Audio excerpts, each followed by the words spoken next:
Amis sportifs, bonjour et soyez les bienvenus sur Sport 30 de ce samedi 24 septembre 2022. Et de deux à la Fédération béninoise de volleyball. Après la première édition du championnat national professionnel réussi, la seconde édition vient de connaître son épilogue dimanche dernier au Hall des Arts et Loisirs de Cotonou.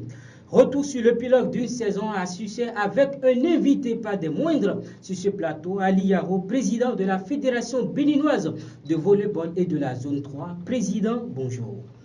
Bonjour à tous les téléspectateurs, à tous les internautes et bon week-end à chacun et à tous. Merci Président. Sans nul doute, c'est votre premier passage de façon officielle sur une chaîne à l'issue de ce championnat. Vos impressions d'entrée? D'abord, merci pour ce privilège-là de nous inviter pour faire savoir un peu ce que nous faisons au volley. Ce sera avec plaisir que nous allons partager ces quelques moments de joie avec les internautes. Et vous aurez le temps d'en parler davantage tout à l'heure. En attendant de vous retrouver, il faut retenir que l'habitude est une seconde nature, dit-on souvent, et cette dernière dresse désormais son nid à la Fédération béninoise de football. Comme lors des précédentes saisons, la saison 2022-2023 de football professionnel vient de connaître un glissement de date. Normalement, la saison devait démarrer donc aujourd'hui samedi. Quelles sont les principales raisons évoquées par les dirigeants du sport roi béninois pour ce report? Est-ce que les avis, les raisons partagées ont-ils été accueillis de façon favorable dans le public sportif béninois? Nous avons posé les questions à nos internautes. Vous aurez le temps de les suivre au cours de cette émission. Mais avant d'entrer de plein pied dans cette émission, comme lors des précédentes éditions, sinon les précédentes émissions, voici pour vous la toute première rubrique de cette émission. C'est le récap qui fait le condensé de toutes les informations sportives ayant marqué la semaine. Ensuite, amis sportifs, bonjour et bienvenue. On démarre par l'élimination des deux clubs béninois engagés sur la scène continentale pour les compétitions interclubs. Coton FC ne jouera pas le second tour préliminaire de la Ligue des champions CAF. Battu 1-2 lors de la phase allée du premier tour par l'ASEC Mimosa à Cotonou, les champions du Bénin n'ont mieux fait que d'essuyer une deuxième défaite dimanche dernier à Yamoussoukro 2-0, soit 4-1 sur l'ensemble des deux rencontres. 24 heures plus tôt, ce sont les Buffs du Borgou engagés en Coupe CAF qui ont été battus et éliminés par FC Calon suite à 2 défaites consécutives. Toujours au cours du week-end, la deuxième édition du championnat national professionnel de volleyball a connu son épilogue au Hall des Arts et Loisirs de Cotonou. Queen Volleyball Club au niveau des dames et Finance Volleyball Club chez les hommes sont sacrés champions du Bénin. Lors de la cérémonie de clôture, le président de la Fédération béninoise de la discipline, Ali Yaro, a profité pour féliciter tous les acteurs impliqués dans sa réussite. Il a également fait savoir qu'à partir de la saison prochaine, le format du championnat sera revu afin de le rendre plus intéressant. En début de semaine, lundi donc, le stage de formation des entraîneurs femmes de handball s'est ouvert à Cotonou. C'est dans le cadre du projet sport au féminin, appuyé par l'ambassade de France près le Bénin, organisé sous la direction de la Fédération béninoise de handball. L'objectif de ce stage est d'apporter les compétences nécessaires, telles que les éléments de formation, de détection et de sélection aux entraîneurs, afin qu'elles puissent être en mesure de s'occuper des jeunes athlètes. Au total, 36 participantes issues des différentes ligues de la fédération prennent part à ce stage de préparation. L'atelier national de validation des documents des politiques nationales des sports, de la jeunesse, des loisirs, des chartes nationales des sports et des loisirs et du projet de loi sur le financement des sports au Bénin s'est ouvert jeudi dernier à Cotonou. C'est le ministre des Sports, Osvaldo Meki, qui a procédé à l'ouverture des travaux en présence des responsables des fédérations sportives et autres acteurs du mouvement sportif. Pendant 2 jours, ils ont analysé et examiné le document élaboré afin de sortir des documents de politique sectorielle du ministère des Sports. Après les dernières observations, les documents seront introduits en Conseil des ministres pour adoption.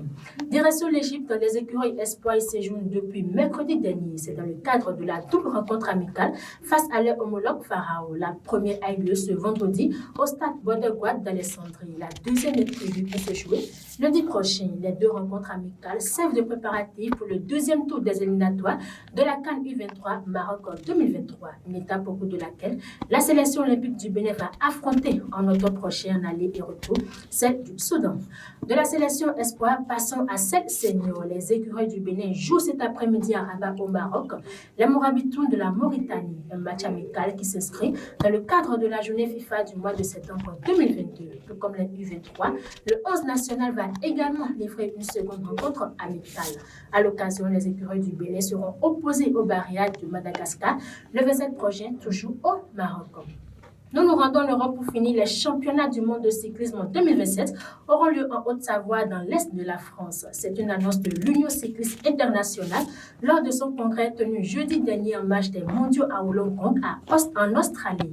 La France et les Pays-Bas étaient les deux pays en lice pour décrocher ces super championnats du monde, regroupant désormais chaque année pré-olympique l'ensemble des disciplines du cyclisme, de la route au BMX en passant par la piste et le VTT, y compris en handisport. Il faut préciser que les compétitions auront lieu du 11 au 26 septembre 2027. Fin de ce récap, je vous retrouve samedi prochain. Bien à vous, Astrid Tossavi, qui avait suivi pour nous les principales informations sportives ayant marqué la semaine. On vous retrouve très prochainement.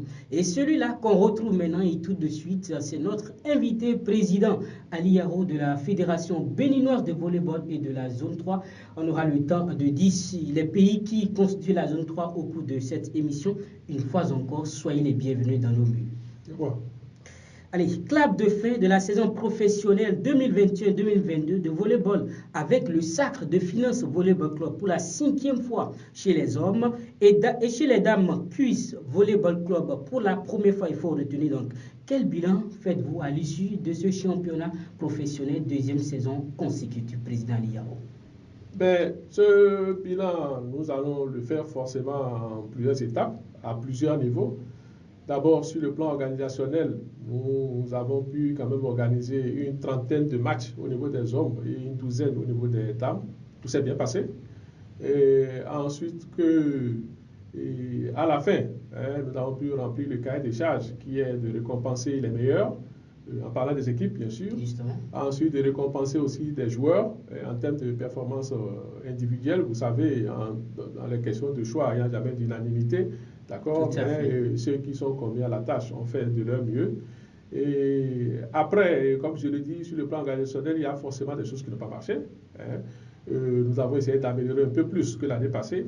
Et c'est à juste titre que le moment venu, avec toutes les parties prenantes, on va s'asseoir pour faire un certain nombre de points afin d'améliorer l'édition 2023.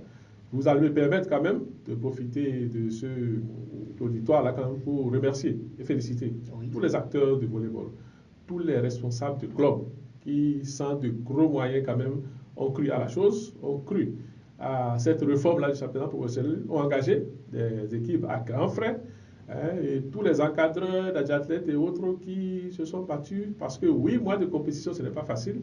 La saison a été exceptionnellement longue cette année parce qu'en temps on a dû couper un peu pour que les sélections nationales puissent participer à une compétition africaine de la zone 3. Mais donc pendant 8 mois, je crois que les uns et les autres ont été tenus en haleine. Et c'est ça qui a fait que même le niveau au niveau de notre sélection nationale a été plus ou moins relevé. Donc voilà un peu le point qu'on pourrait faire de façon générale sur l'organisation de ce championnat-là.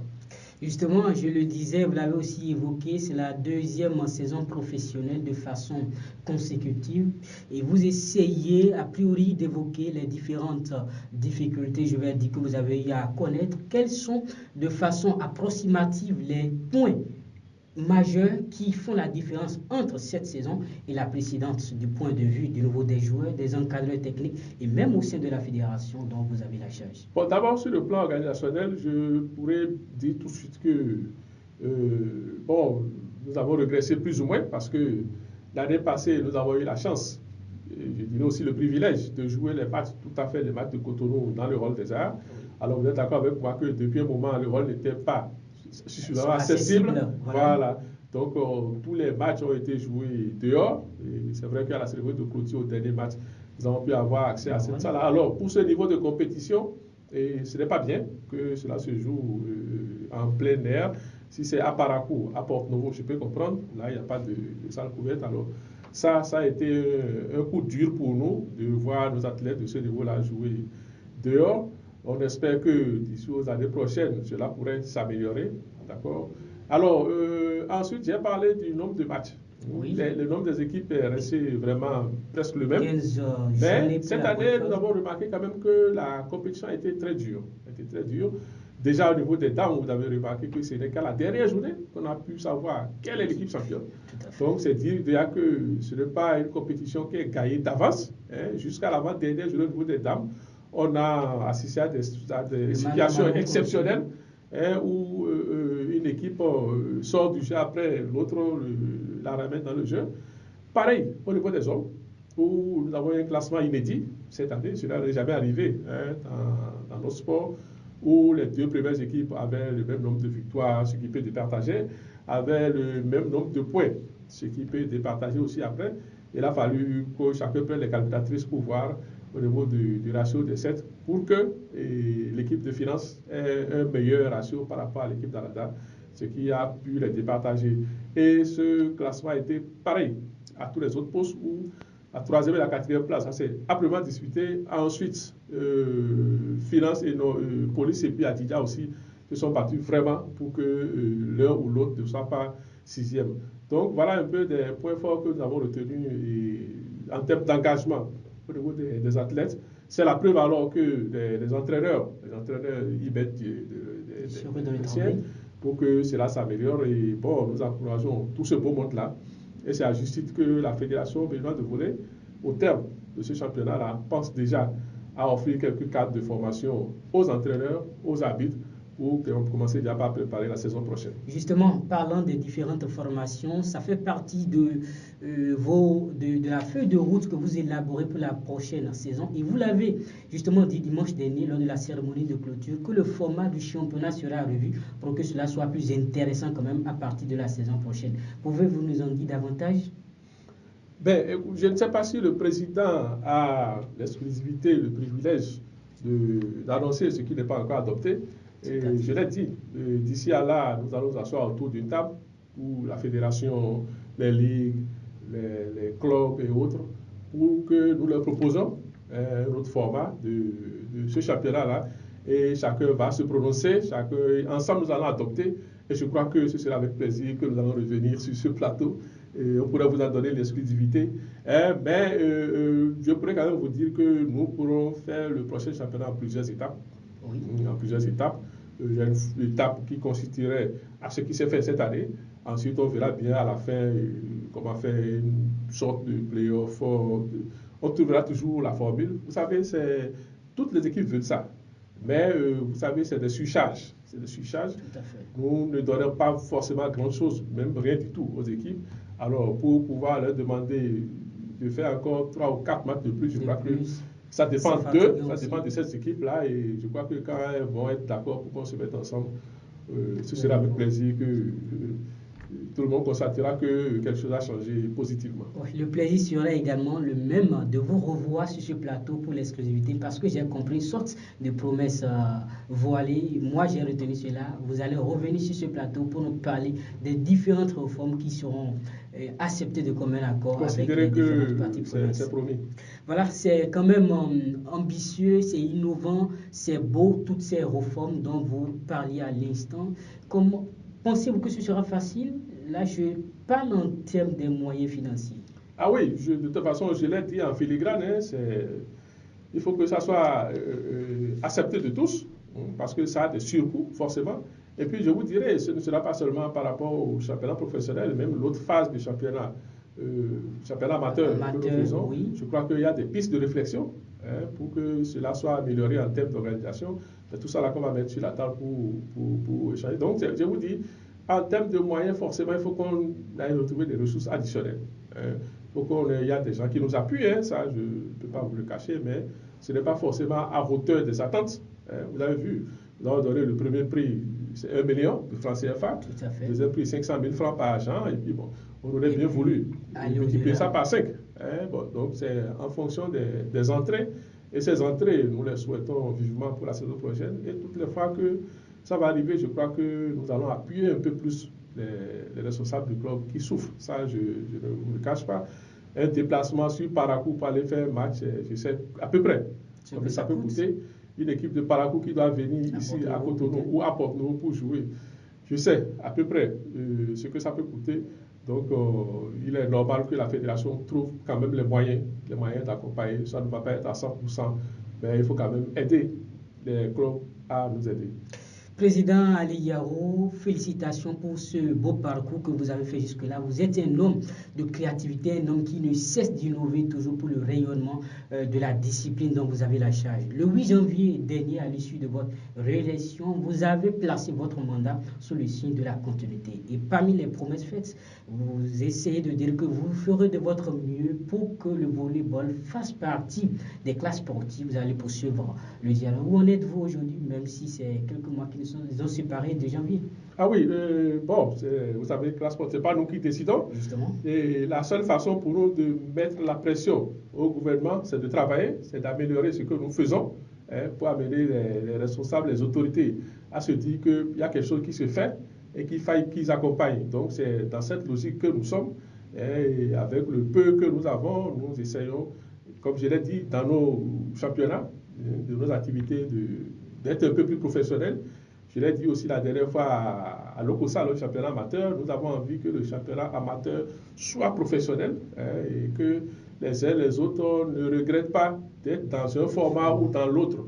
Donc, par rapport aux équipes nationales aussi, il est question pour nous de nous améliorer, d'améliorer notre classement, afin qu'à un moment donné, les autorités puissent se dire, bon, il y a un travail qui se fait à ce niveau-là, il va falloir qu'on les accompagne. Nous avons foi que nous bénéficierons, à défaut des classes sportives, mais de tout autre programme du gouvernement pour appuyer la promotion et le développement du volleyball au Bénin.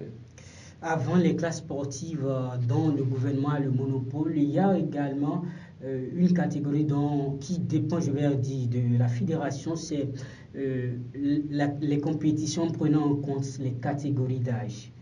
Ne pensez-vous pas cela aussi? Ah oui, nous sommes fortement engagés dans ça. Et bon, c'est vrai que nous avons toujours parlé de volley, mais il y a le beach volley aussi. Tout à fait. Dans ça fait lequel partie des réformes que vous Bénin avez est vraiment engagé à fond. Déjà cette année, je crois, nos sélections nationales de moins de 21 ans, on prépare la CAN zone 3. Oui. C'était à Cotonou ici. Je crois que c'était en janvier, février dernier. Et après, nos sélections de moins de 19 ans aussi ont participé aux éliminatoires des Jeux africains de la jeunesse, je crois. Oui. C'était du côté du Nigeria. Le Bénin s'est qualifié. Les Jeux devaient se faire en Égypte en décembre prochain, mais je crois que c'est reporté pour 2023. Donc le Bénin a été qualifié accompagné du Nigeria en hommes et dames. Donc c'est pour vous dire que nous sommes alignés. Nous faisons de notre mieux pour nous aligner dans les catégories d'âge, surtout au niveau du beach. Au niveau du volleyball en salle, nous avons raté quelques compétitions cette année. Il y a eu les moins de 19 ans dames qui ont eu lieu à Abuja, on n'a pas pu être alignés. Il y a eu les moins de 21 ans qui ont eu lieu du côté du Maroc, on n'a pas pu s'aligner. Vous comprenez que ça a un coût. Donc, et comme je l'ai dit, toutes les fois que nous aurons les moyens disponibles, nous allons offrir à cette jeunesse-là des opportunités de compétition parce que nous sommes élus pour ça. Ce ne serait pas un exploit de faire ça, mais nous sommes justement là pour faire ça. Pour faire le travail, parmi les chantiers qui vous attendent, il y a également quand même le volleyball féminin, excusez-moi.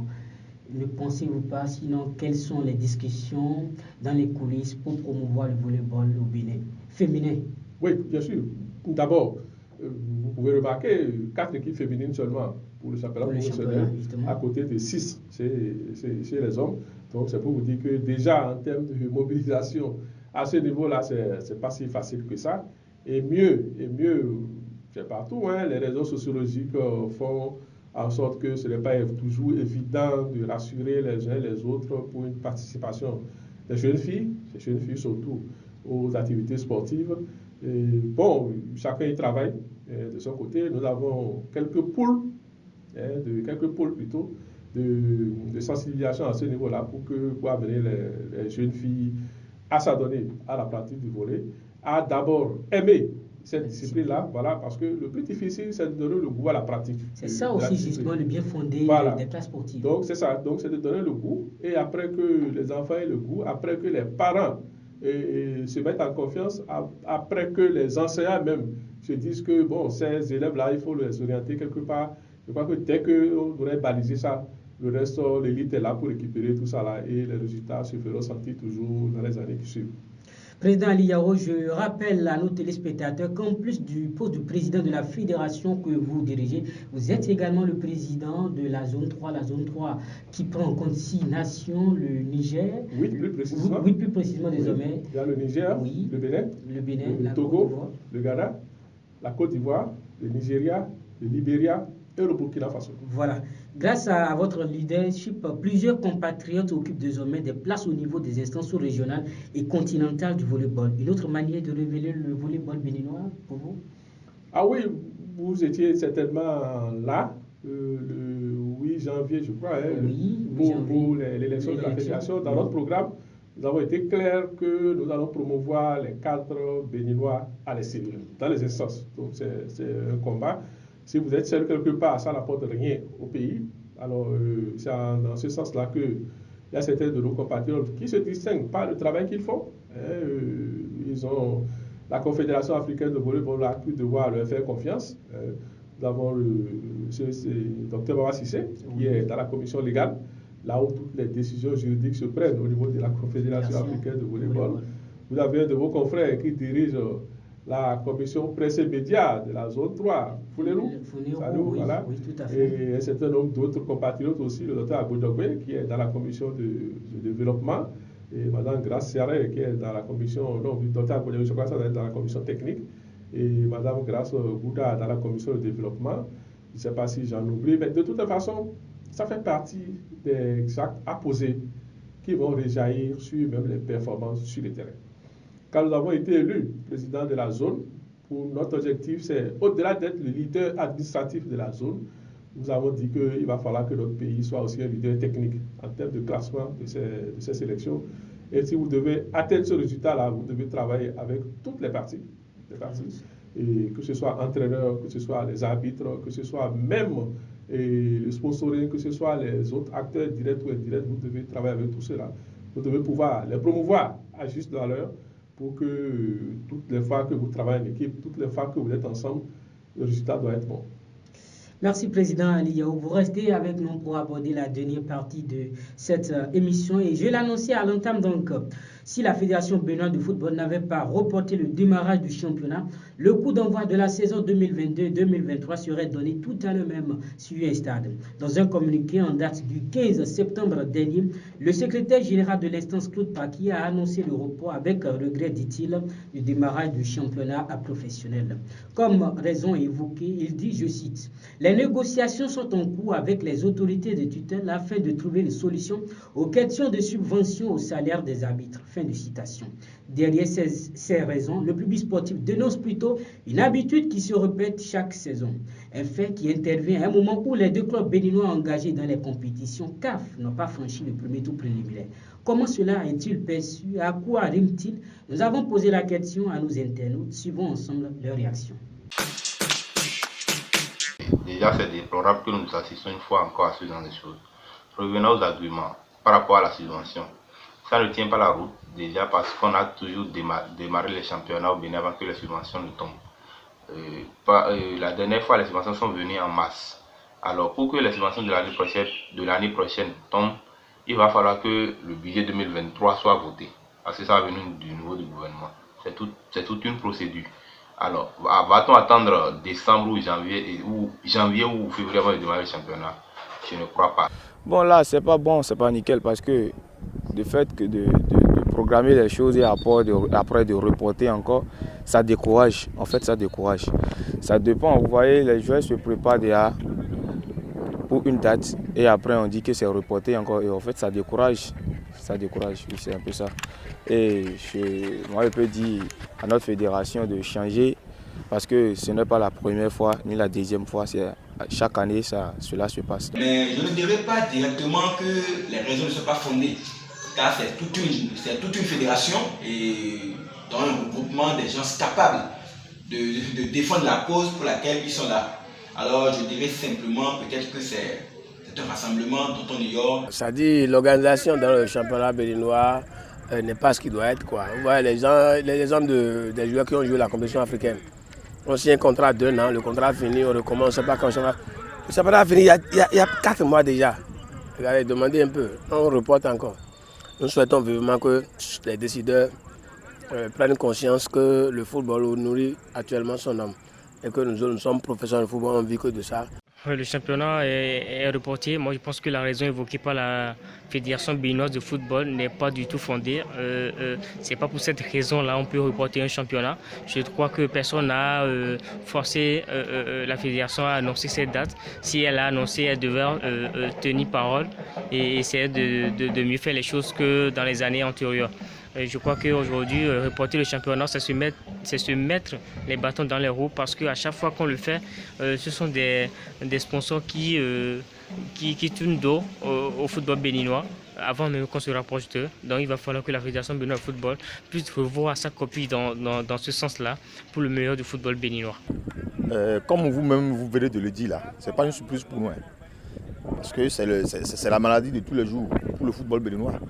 Chaque année, s'il faut commencer le championnat, on reporte ça 2 ou 3 fois, via 4 fois d'abord, avant de commencer. Comme ça, on ne peut pas évoluer. Vous voyez les dirigeants qui ont signé des contrats à des joueurs, et on reporte le championnat. N'importe comment, c'est pas bon. Il faut que les dirigeants corrigent ce mal-là. C'est pas bien. Voilà nos téléspectateurs qui réagissent au sujet du report du démarrage du championnat professionnel de football. Tous les regards sont désormais dirigés vers la FBF qui va décider très prochainement d'une nouvelle date. Mais en attendant, le même communiqué invite les responsables des 10 clubs à poursuivre leur préparation et les différentes formalités administratives. Président Ali Yarou, je suis à nouveau à vous, histoire d'amorcer la dernière ligne de cette émission. Nous n'allons pas parler du football, mais plutôt toujours de votre discipline. Quel est votre plus grand défi à l'issue, au terme, je vais dire, de votre mandat? Parlons de la fédération, votre plus grand défi. Je le dis et je l'ai toujours répété, je souhaite mettre le niveau du volleyball à une étape où quiconque viendrait n'a pas le droit de faire moins que ça. D'abord, c'est de continuer par appuyer énormément les ligues, parce que toutes nos activités se déroulent au niveau des ligues et sans un soutien beaucoup plus financier, et ces ligues n'arrivent pas à faire suffisamment d'activités. Parce que si les ligues organisent beaucoup d'activités, je crois qu'au niveau des sélections nationales, on sera beaucoup plus aguerri. Donc, il faut continuer cette politique d'appui aux ligues en subventions financières, en matériel et autres. Ensuite, la direction technique nationale, jusque-là, n'a pas pu mettre ça encore. La direction, elle est là, elle est en place, avec tous les entraîneurs et autres. Mais on n'a pas encore un DTN. Et en plus de cela, il faut que cette direction soit suffisamment fonctionnelle, c'est-à-dire plus ou moins autonome. Et ça fait partie des défis immédiats que nous allons relever. Donnez-nous 1 ou 2 mois maximum, je crois que vous aurez la quintessence du format de la direction technique nationale au complet, et avec toutes les attributions et tout le cahier de charges qui relève de cela. Donc voilà, je crois qu'à moyen terme des défis que nous lançons, et comme je l'ai dit, il y a nos sélections nationales. Vous savez, le baromètre d'une fédération, c'est surtout ces sélections nationales, c'est ces équipes nationales. Même pas les sélections nationales de catégorie d'âge, beaucoup plus les seniors. Donc s'il n'y a pas de résultat à ce niveau-là, je crois que le travail n'est pas évalué à sa juste valeur. C'est vrai qu'il faut tout un projet à la base, il faut toute une politique à la base pour en arriver là.